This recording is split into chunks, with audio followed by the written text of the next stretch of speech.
Hello and welcome to a brand new episode of FPL Variance powered by Fantasypedia. Fantasypedia is the one stop shop for everything related to FPL, whether it's captaincy or transfer decisions. Fantasypedia helps FPL managers make optimal decisions for their FPL teams.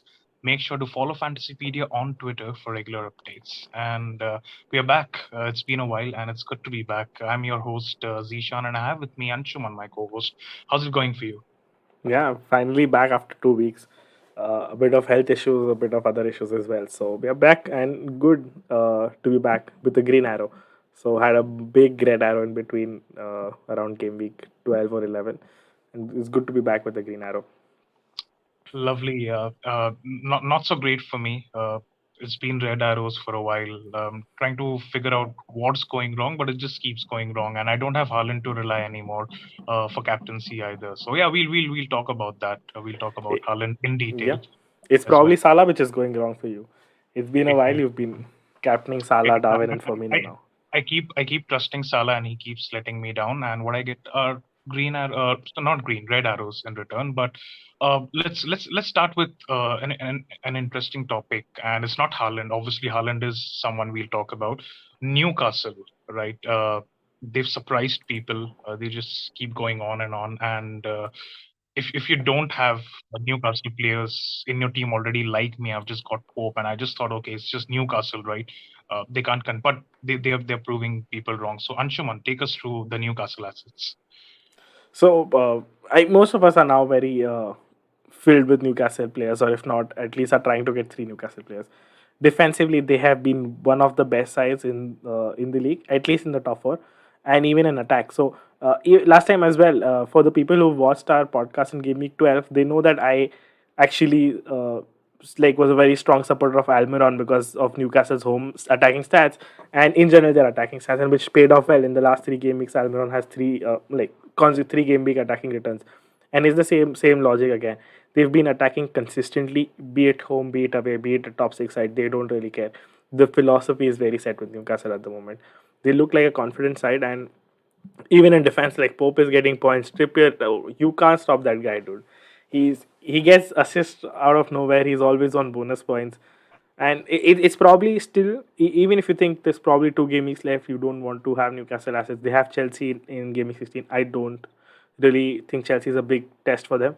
I think they can still easily score against them or keep a clean sheet. And the fixture and beyond game week 16 something very interesting. So they face only one top six side from game week 17 to about game week 26. So that's also a run you want to capture. I think probably this is still there's still more time to jump on their assets if you don't have them.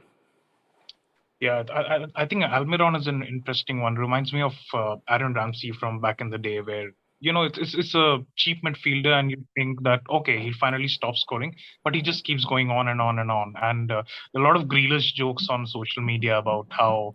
And yeah, he just can't stop scoring at the moment. I'm personally still sort of hesitant, punting on him, but he's showing it, and it's not just a fluke. He's putting up those numbers. He's consistently taking those attacking positions, and yeah, Newcastle as a unit, they look like the real deal. And Wilson is a standout. I think at his price, especially, he's putting up numbers of a 9 or 10 million forward at this point. So I think it's about time we change our perspective of Newcastle as a unit, and especially for someone like me, like I said earlier, right? I've been a little hesitant, and someone like Trippier, who just keeps rolling out the points. I think Trippier has been what we all thought Trent would be this season. If you really look at it, consistent Uh, returns every now and then. It's been ridiculous, to be honest. Trippier is what Trippier has been Perisic basically for me. Perisic was the player was who was hyped and people thought, oh, Perisic will score goals in and out every game week. He'll get points, and he's been one of the most disappointing assets till now. Let's be honest, he's not been performing well. He's not getting you points in FPL. I really and he's a rotation just basically every game week. So I really rate Trippier. Some people have Trippier from the start of the season, and hats off to them because eventually I jumped on Trippier pretty much in game week 5 or 6, still before my wildcard. But again, for people who still don't own him, you got to own him. He's one of the must-have defenders this season. And then there's Almiron Wilson coming up. So I if you like for a lot of people who have Tony and Mitrovic, I think Wilson is a good option this game week going ahead. Yeah, I think that's a fair shout. Also about like Trippier, I think he just makes the Hall of Fame for defenders this season. I think him and Yeah. Cancelo, and like you said, the other guy, Perisic, and even his partner in crime, Doherty, who's been a terrible transfer for me. I think they make the Hall of Shame along with Trent. They're sitting right up there because they've just not delivered at all this season.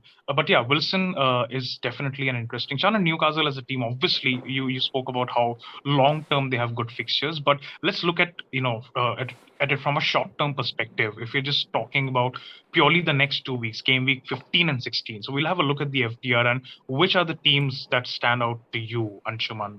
Which team should we be targeting and bringing their players in purely for the upside chasing in the next 2 weeks?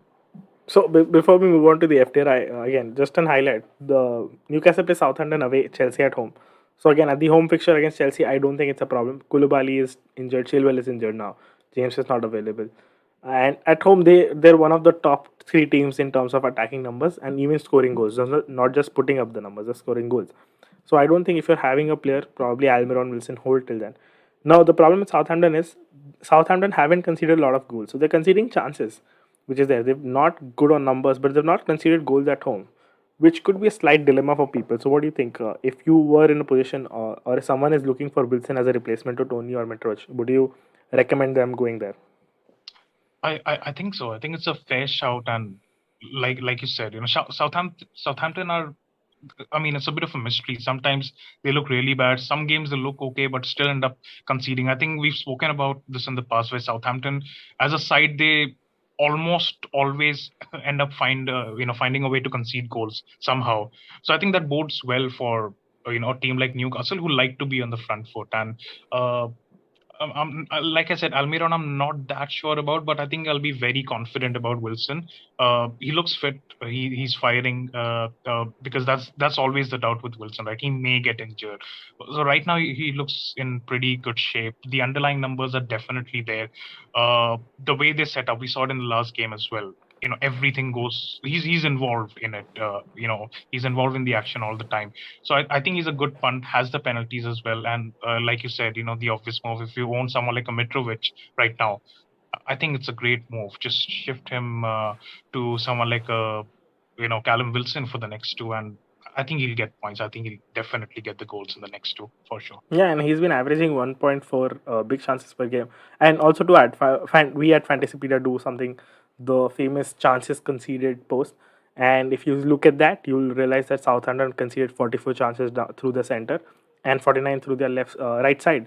And Saint, I think I'm not sure if he's back this game week or he's back after the World Cup, but he's close. He's not very far away from coming back as well. So I think this game week irrespectively bodes well for Wilson. If I had to pick someone, Almiron Wilson, I'm also more lean towards Wilson. It's also because he has pens and it's an easy transfer out because most people are stuck with Tony at the moment with and even Mitrovic because Mitrovic has tough fixtures and also he's around the tightrope of 4 yellow cards, so that can happen any game week as well.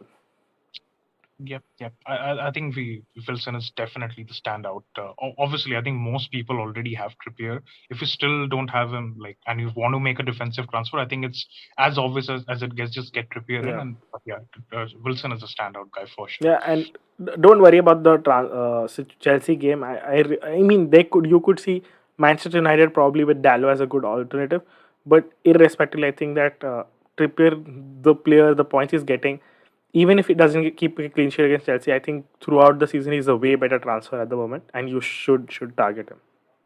Yeah, yeah. The beauty of it, someone who has multiple route to points, right? From open Yeah. play, he's very good with his creative numbers. He's on set pieces as well. Yeah, it's a no-brainer. Yeah, let's move on from Newcastle, and like we were saying, the next two fixtures immediately. We look at some of the teams that stand out. So, who Yeah, would so you we'll recommend? do one thing. We'll do one thing. We'll go by the fixture ticker. We'll go team by team and discuss if any asset that you like and you're interested to recommend, and then we can cover most of it quickly. Yeah, I think But that's a fair shout. so we start with Everton, who's top of the ticker with Leicester and Bournemouth in the next two. Any asset, I think DCL is the only one that slightly appeals me. If that's only if you can't go to some other assets like Wilson. If you already have three Newcastle, you can't go Wilson. You already have Tony and Mitrovic both. You have Haaland. You don't have the money to go to someone like a Jesus or Darwin. then maybe DCL makes a case for himself. But I'm not very keen on going Everton. Yeah, I think this is a case where we ignore the FDR when Everton is on top of it, and just I don't think they're a side worth investing in. So yeah, I agree. And even last game week, I think they accumulated an XG of a total XG in the game in the last game of about against Fulham point 0.8, and even against Fulham. So Fulham are one of the worst defensive sides in the league. To put it into context, and just accumulating point 0.8 XG against the worst defensive side says a lot about their attack. Yes, they have Leicester at home, but Leicester have been performing well now defensively. So I don't think even Bournemouth are certainly more rigid defensively against slightly okay teams. I don't think it's going to be easy game for Everton. At best, a goal or two for DCL, but I'm not very confident, so I wouldn't recommend someone going Yeah, there. I think as a team they don't warrant any sort of investment in terms of FPL, of course. So yeah, we'll move on to the next one. You got Man City That's out. the big one. Yeah, that's the big one. Manchester City. So it's probably the lottery ticket games. Fulham at home, Brentford at home, and Haaland is a doubt. Foden could be a doubt. De Bruyne looks like the shout at the moment. So that's there. There's Bernardo Silva. Cancel is there for everyone. You're a City fan. Take us through. What do you think your thoughts are at the City team? What do you specifically think about Foden? And then we'll take about questions there. Yeah, I think the last three names that you took are interesting. I think De Bruyne is a very obvious shout, and I think he's super nailed. He'll play the next two Premier League games. I'm very confident of that. Had a nice rest in the Champions League. Obviously, came off the bench, got an assist.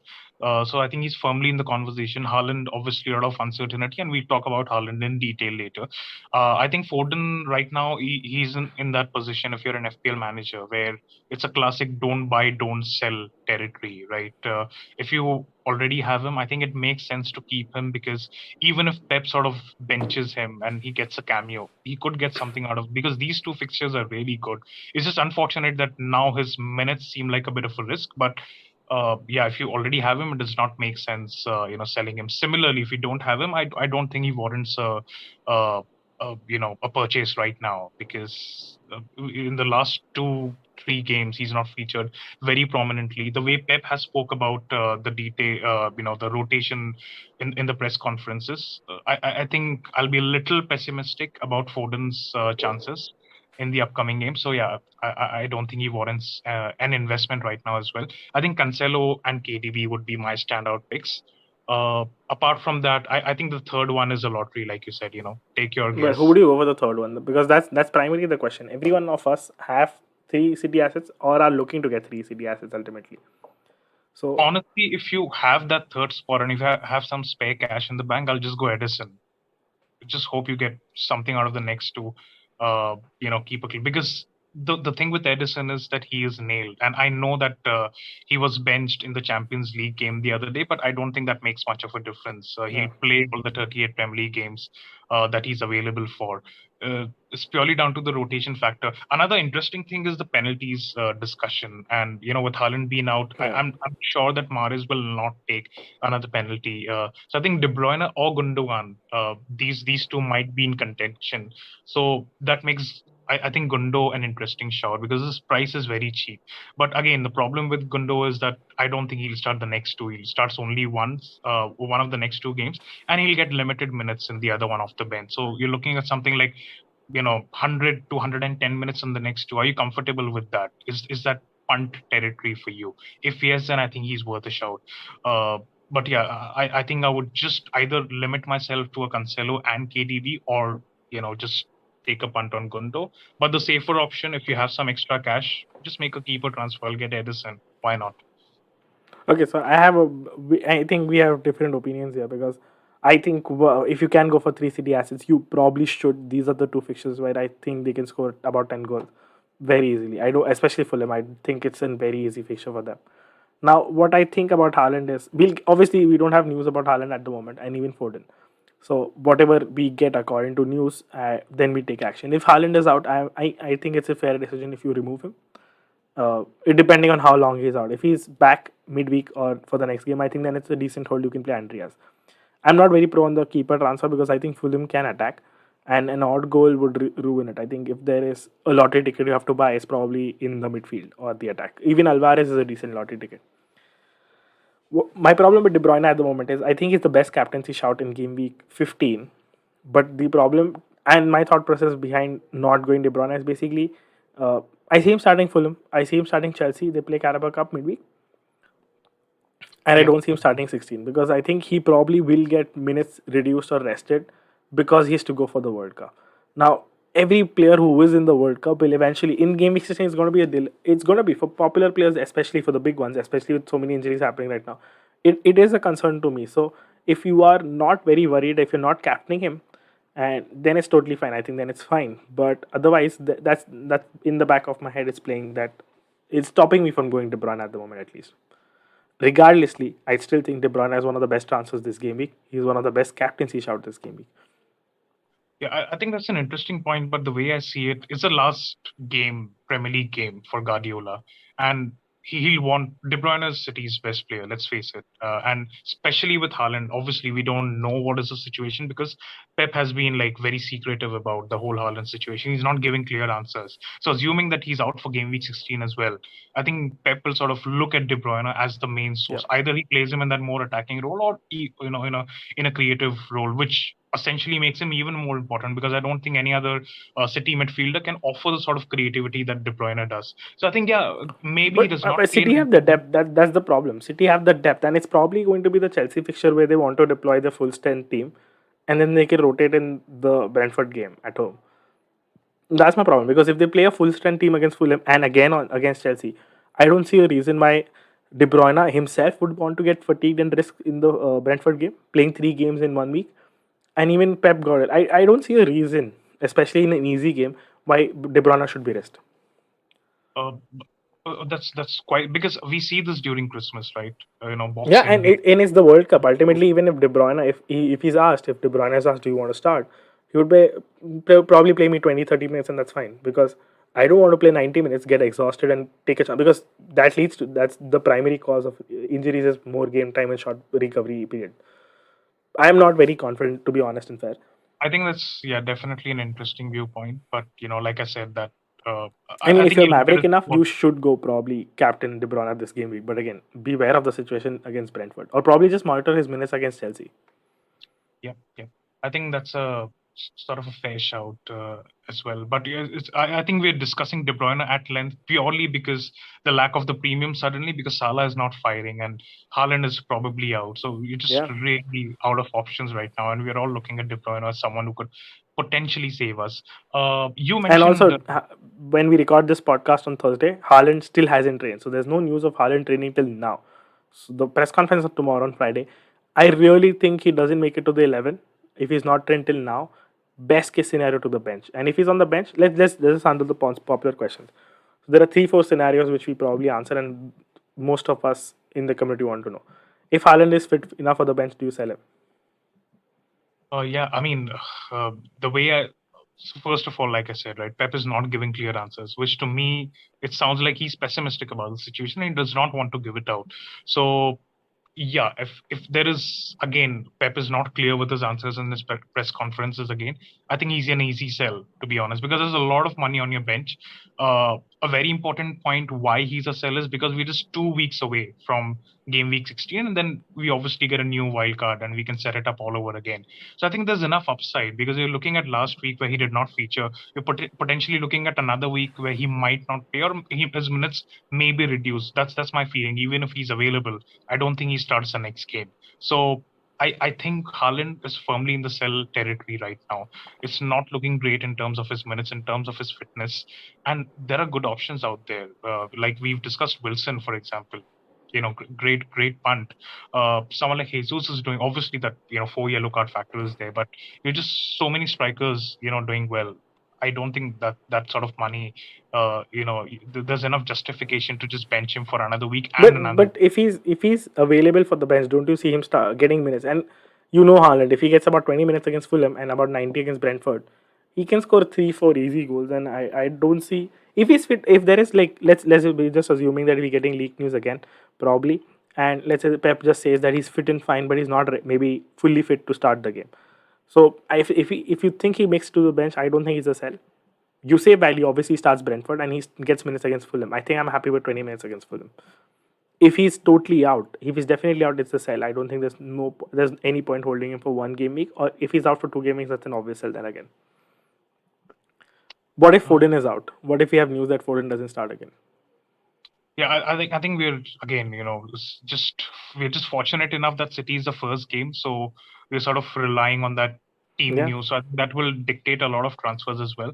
But yeah, like my point, I think there's just a lot of money on the bench, but I see the upside, and purely because of the factor that you spoke, that game week 16 potentially could be a bit of a mix back for someone like a De Bruyne because of the factors that you mentioned. So suddenly, if Haaland is available, and if you feel that it's okay, you can pull through with 10 players plus a player like Haaland with 20, 30 minutes off the bench, then he suddenly becomes a captaincy option in game week 16. And, we've seen it this season what Haaland does when he's a prime captaincy option. So I think that's an interesting viewpoint. But But uh, again, Foden. So we were talking about Foden.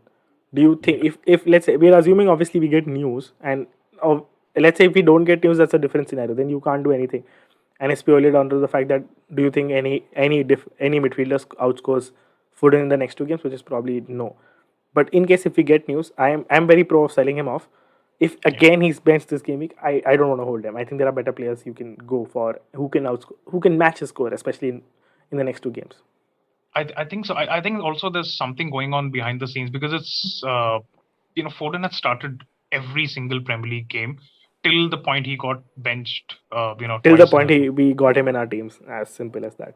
Yeah, yeah, it's a classic case of Pep being an FPL manager. He probably has a secret account on Twitter. Yeah, yeah, I genuinely think he has a secret account. He keeps on he keeps on a perfect tab of which player is most popular in FPL at the moment from City, and he benches him.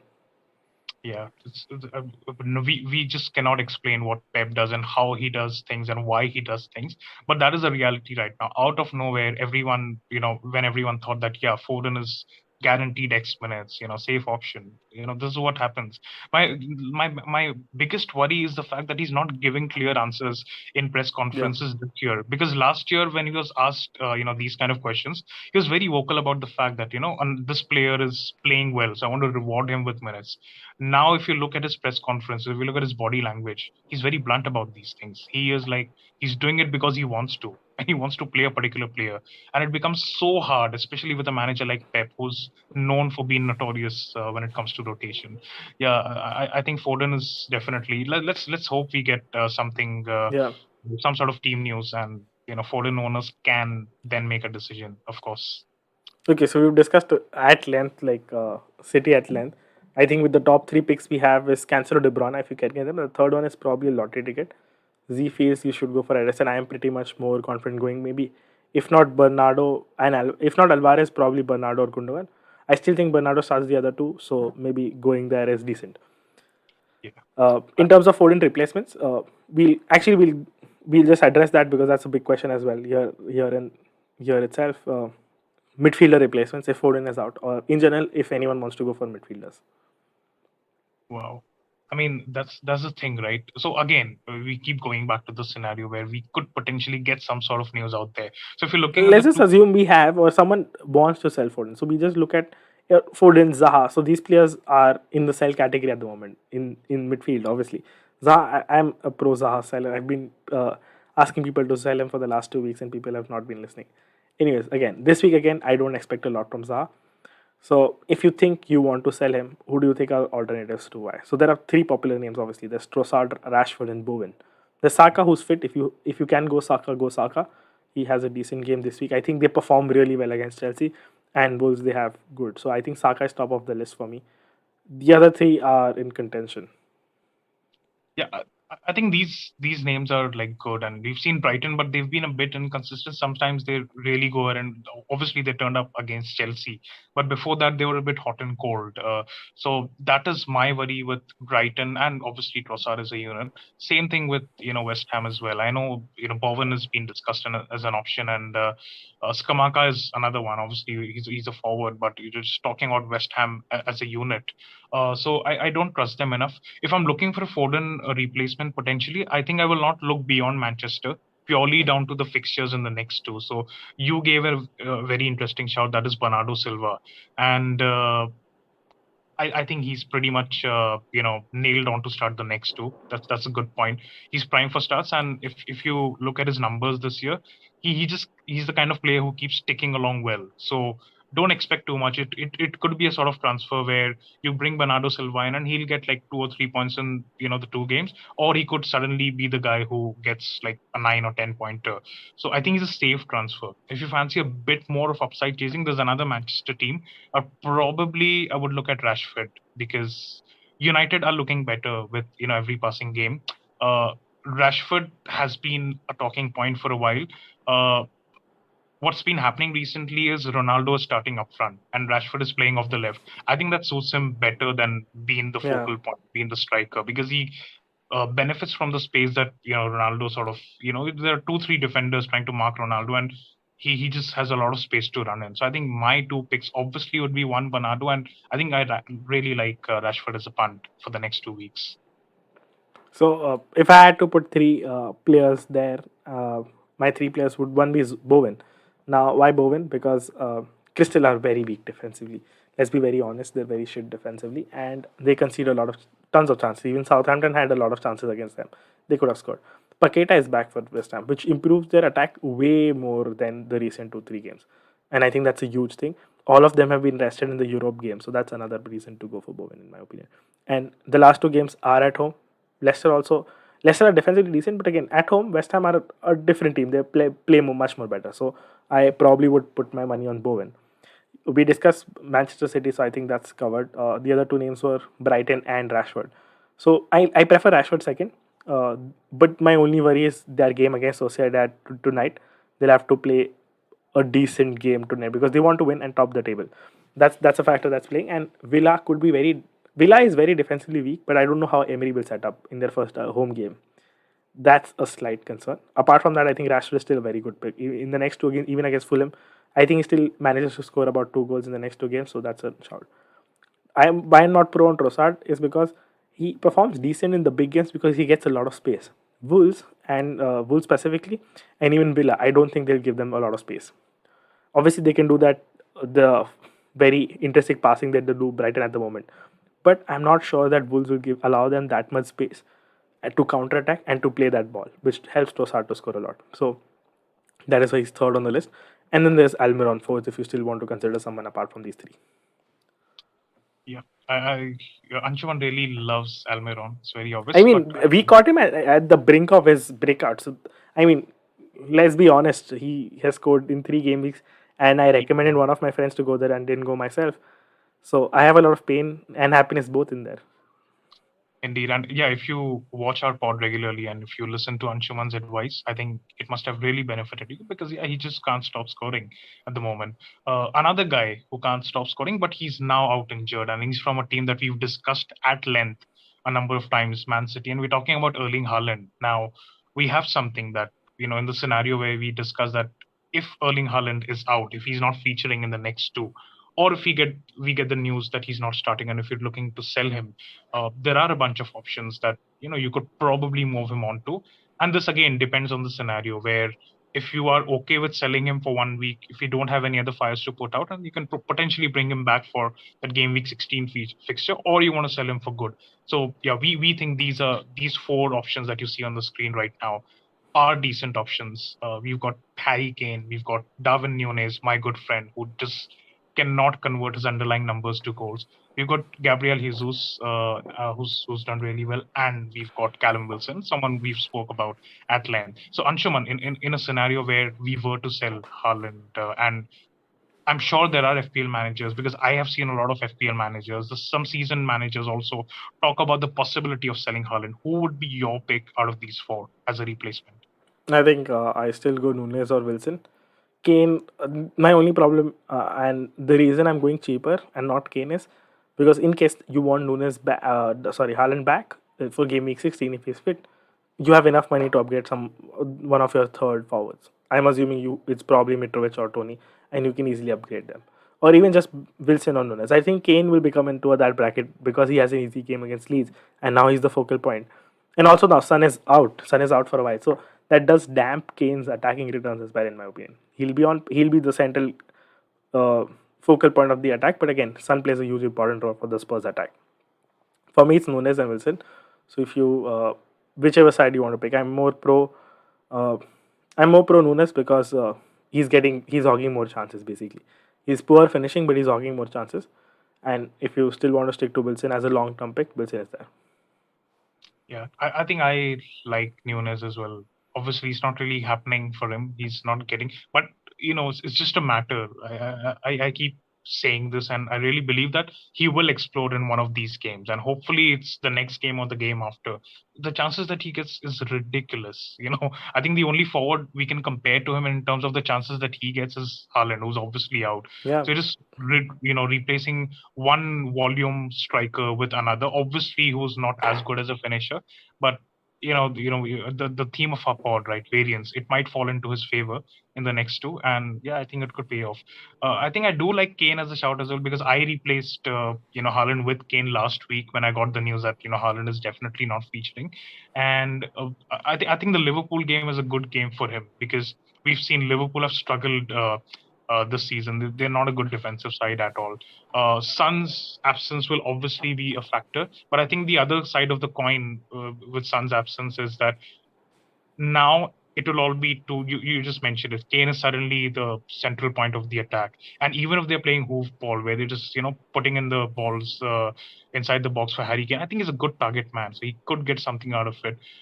He's on penalties and we've seen it this season. He's, at times when he's not had good games, for example, the Arsenal game, someone does something stupid, Spurs get a penalty, Kane scores. He's among the goals.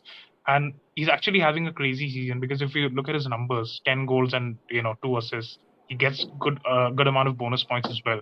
If Haaland was not doing the kind of madness that he is doing this season, we would be potentially looking at Kane as at least the top two or top three yeah, FPL options this year. So uh, I think he could be the superstar in Haaland's absence. So I think he's a fair shout as well, but I would definitely prioritize Nunez ahead of him for sure. yeah. I'm not very keen on going Kane just because Son is out. Son has been playing more deeper and he's been retaining ball and making a lot of passes. And I think Kane could be a scenario where he drops even more deeper than usual.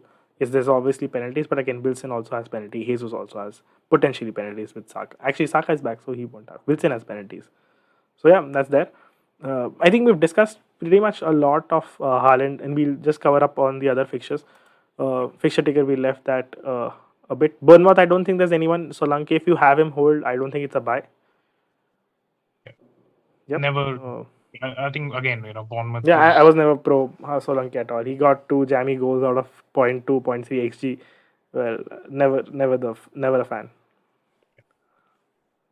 We've discussed Brighton. I think Trossard is the only option we discussed, and I think he was the best option. Manchester United, a lot of people are worried about Bruno being out. I don't think that is a worry. Eriksen will switch into that role. They've Casemiro in front. In fact, it could be much more better with Eriksen playing that dynamic role. Eriksen is just too good. So it might be a case where Rashford has more chances to score. Nottingham Forest, I don't think that's a team we need to discuss. Yeah, you can still target them if you want to. Brentford, unfortunately, Tony is out. And the last game is against Crystal Palace. West Ham, another player we didn't touch upon a lot. Skamak, I know you mentioned him. My only point for every viewer is that I'm not very pro Skamaka only because he's getting reduced minutes in the last few games. I wouldn't be surprised if he's benched in the next two because they've not been scoring goals and they want Antonio back. So just make sure if how many minutes Kamaka is playing tonight in the Conference League and then accordingly take your decision. yeah. I think Moyes, David Moyes as a manager, it's I mean he has that thing where he likes to go back to the players that he likes and trusts, Yeah. and Antonio seems to be one of them. So you just always have that factor, right? That okay, he might go back to this player that he likes, and And if it you works for him, he doesn't change his team a lot. So if something is working, he'll keep that as it is, and then he'll figure out if he needs the change. it definitely is a factor. So yeah, that's a fair shout. Uh, If you yeah, have we've got Crystal Palace, Zaha, so we'll touch upon a couple of more teams quickly so that nobody is left out. Crystal Palace, Zaha, if you have him, I think he's still a sell. There are better midfielders, Bowen, Trossard, Saka, all of them I think are better. Uh, Two reasons: West Ham at home are decent defensively. They're the top two teams defensively in the last 6 games. Just saying, by big chances and XG considered, they've actually been there, top two or three, and they Crystal away from home just don't perform. Then we have Leicester. I don't think is Madison still a shot. So since we forgot to touch upon Madison, Everton and West Ham in the next two.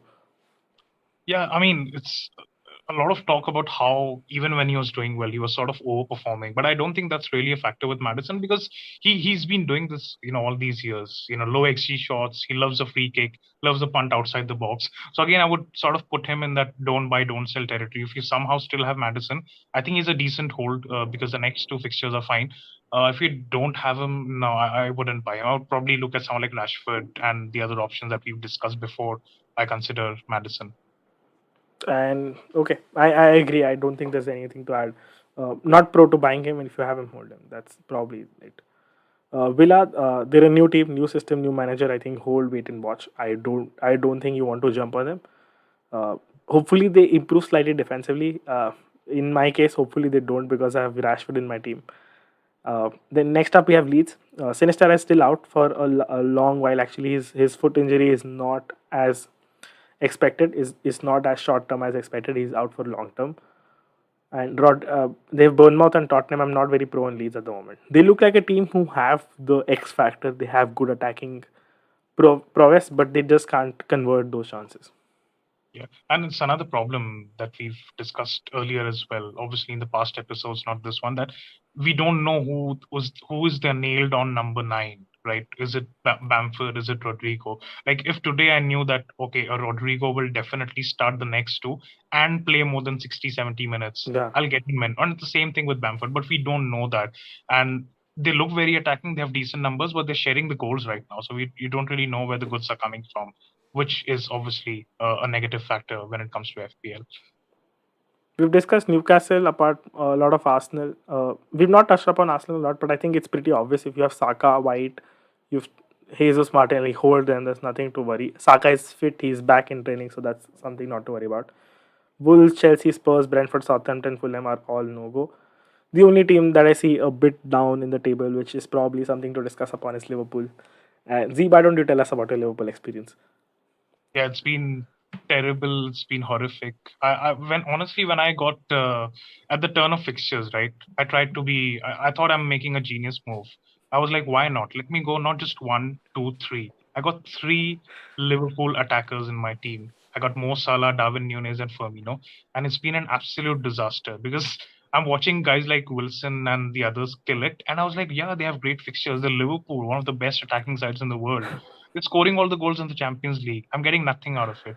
So it's terrible. But again, it's a classic case of them being Liverpool. They can score in any game. So I'm in that situation where I cannot sell someone like a Nunez. I cannot sell someone like a Salah. Maybe Salah I can warrant it enough because I've got a replacement and someone like KDB for a Yeah. week. So it's terrible. I think Liverpool have really managed to ruin my season to a big extent. But again, a lot of time obviously to go in the season, a lot of game weeks ahead.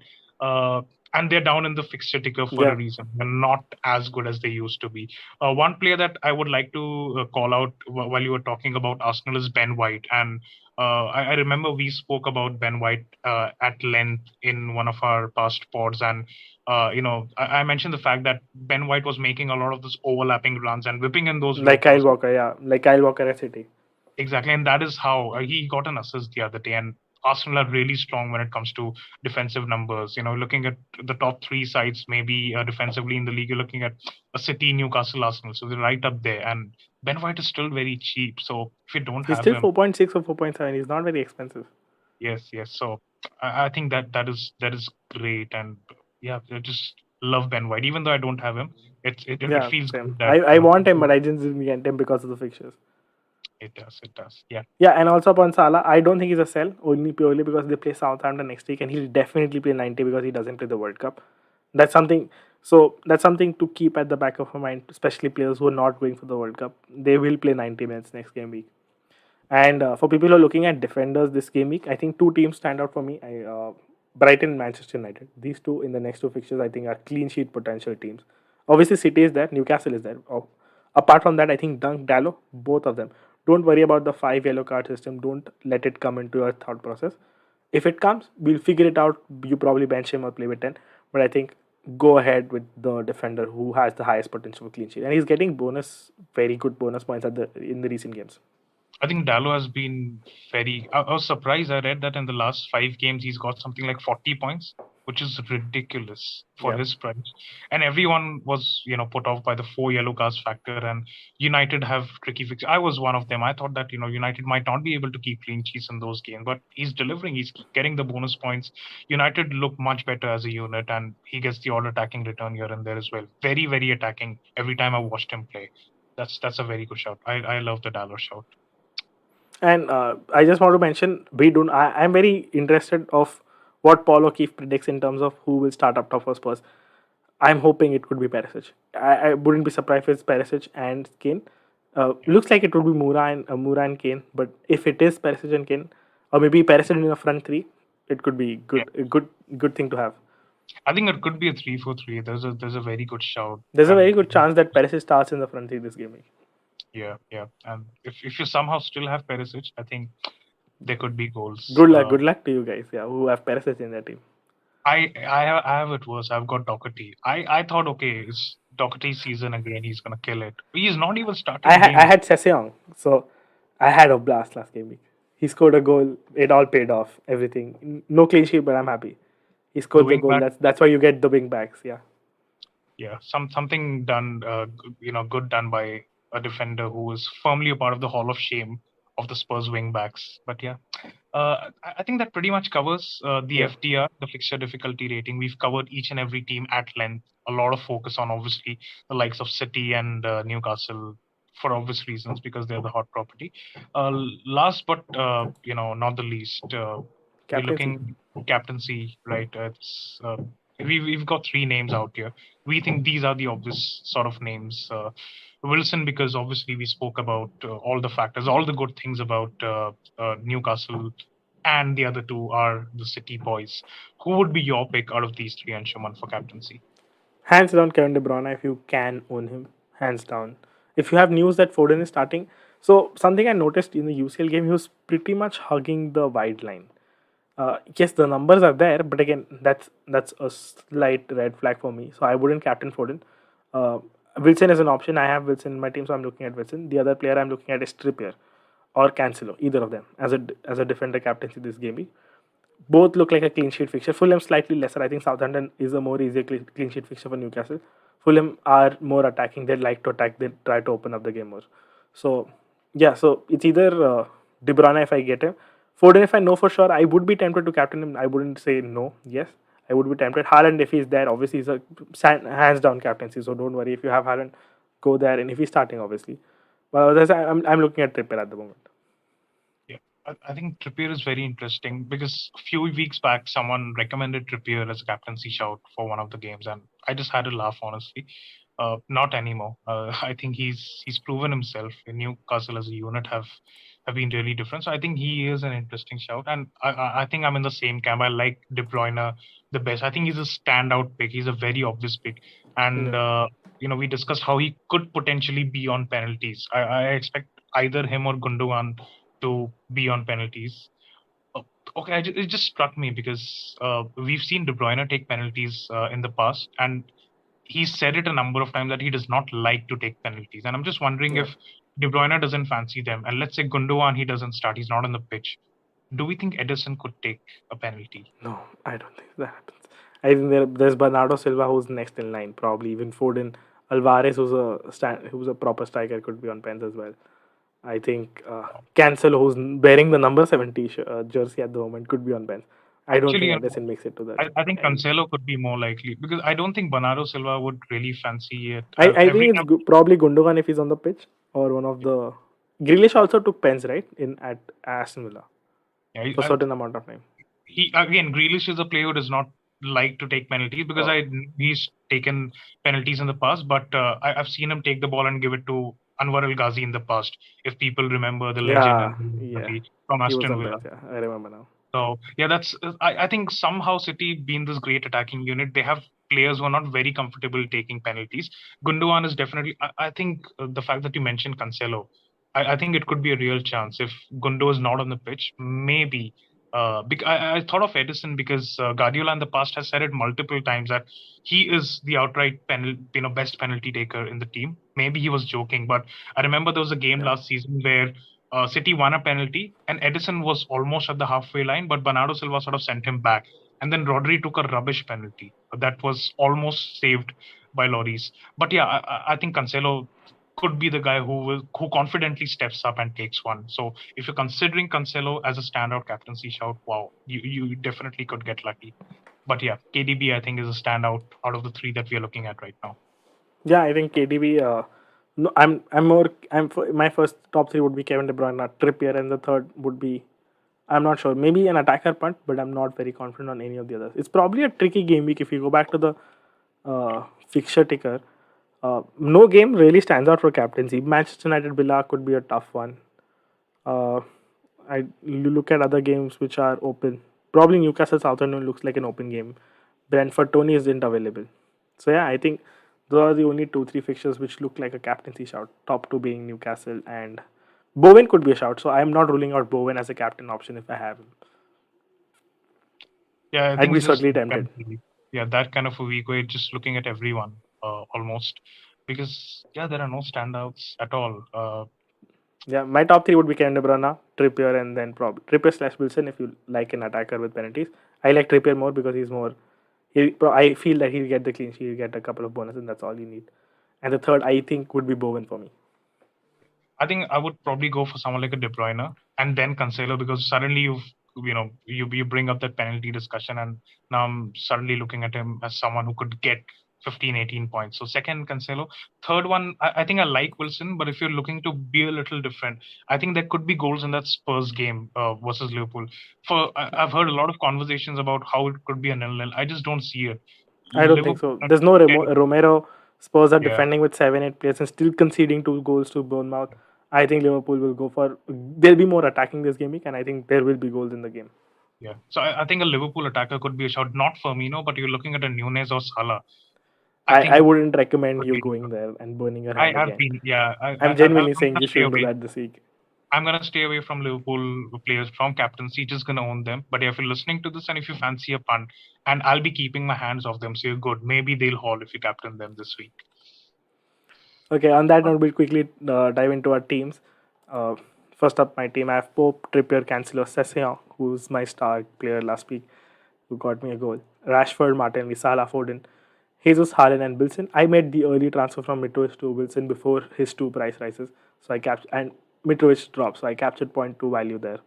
I have Andreas, Doherty, Walker, Peters. So my thought process ahead is if Haaland is out, I probably if Haaland is out until World Cup, he's out for the next 2 game weeks. I sell him this game week for a hit to Darwin probably. If he's not out for 2 game weeks, he's probably out or just being on the bench. I hold him. If he's out this game week, I still bench him, play Andreas. My second scenario is Foden is definitely out or he's not starting. I sell him hands down to Bowen. That's the thought process there. Yep. Captaincy is up for grabs at the moment. Not just. Yeah, I think that's gonna be the conversation for a while. Yeah, we'll look at my team and Use your yeah, team. plenty of red arrows for a while. But yeah, I've got a front three of two Liverpool attackers out there who are doing nothing. I got Kane in for Haaland. I think I'll keep him for the next two. In the midfield, I've got a Salah. I've got Zaha, who is again not doing much, and yeah, I've got Mason Mountain as well, who suddenly doesn't want to score any points. And double Arsenal defense, so I sort of like that. They are a good at defensive side. So, and I've got Webster in there and Pope in goal. So on paper, it sort of looks decent, but there are guys like Zaha, and obviously I cannot suddenly take, a -8, 12 to ship them out. So I think I just have to keep someone like him and, hope that he does something in the next two. In terms of transfer, I may take Salah out for De Bruyne just for the sake of captaincy. I'll be very comfortable captaining De Bruyne this week. So that could So be a factor. the other thing, And if someone is in your situation, I would recommend is a Firmino down to a non-playing and Zaha up to a De Bruyne. I think that's a decent move. yeah, You can play Andreas or Doherty, but I think that's or Neco Williams if he's playing. But I think it's worth because I don't see really holding Firmino because in the new formation he's playing very deep. He's not exactly up there, and then that allows you to get rid of Zaha as well. Yeah, it's just that fear factor, isn't it? Because Firmino, I think he's got the most goals in the Liverpool attack, and it's just the timing. As soon as I bring him in, Klopp sort of changes the way they play, and he's been playing much deeper. So I'm gonna sort of I would thinking still about hold it. Salah over Firmino. I mean, the conversation we're having here is basically, would you prefer a holding a Salah or a Firmino? So a guy who's more attacking, who's looking like he's getting into form, and is on pens. The other one is playing as a CDM. So that's the difference. That I still think that for a hit, Firmino out to De Bruyne is a better move. Yeah, it's essentially that extra 4 points, because if I'm taking two players out, it probably means taking it. But then I get to keep Salah, But so you that get to captain someone. So if he gets a and goal, that's all covered up. I think that's all yeah. there. Also, another plus point would be in a case where Haaland is still out next week, and Salah could potentially become a captaincy option in the next game week. Yeah, So yeah. that sort of leaves it. So yeah, I think plenty of tinkering, yet to come in terms of transfer decisions and captaincy for me. But yeah, I think that's where I sort of stand right now. And I think that's pretty much it. If you've stayed with us so Yeah. far, and you're not subscribed to our channel yet, please do so. We crossed the 200 mark recently, and we're very glad, for the support that we've had so far. Any last words, Anshuman? Nothing. I think for captaincy is going to be a close call, and we might do a deadline stream on our channel, which is Fantasypedia. So if you fancy last minute Q&A and City news, so you might want to consider subscribing, and do hit the like button, guys. So a lot of people watch our content. There are timestamps as well, but do hit the like button if you watch any bit pieces as well. Certain advices have been helping a lot of people there, so it really pushes our content to a lot more people and encourages us to create constant content. So yeah, that's about it. That's great. And yeah, as always, if you have any questions, drop them in the Leave it comments down below. in the comments. Yeah. You can reach out to us on Twitter, on Instagram. Happy to help you guys. And we will be back with more content in the next game week. Until then, it's a goodbye. Cheers, guys. Good luck.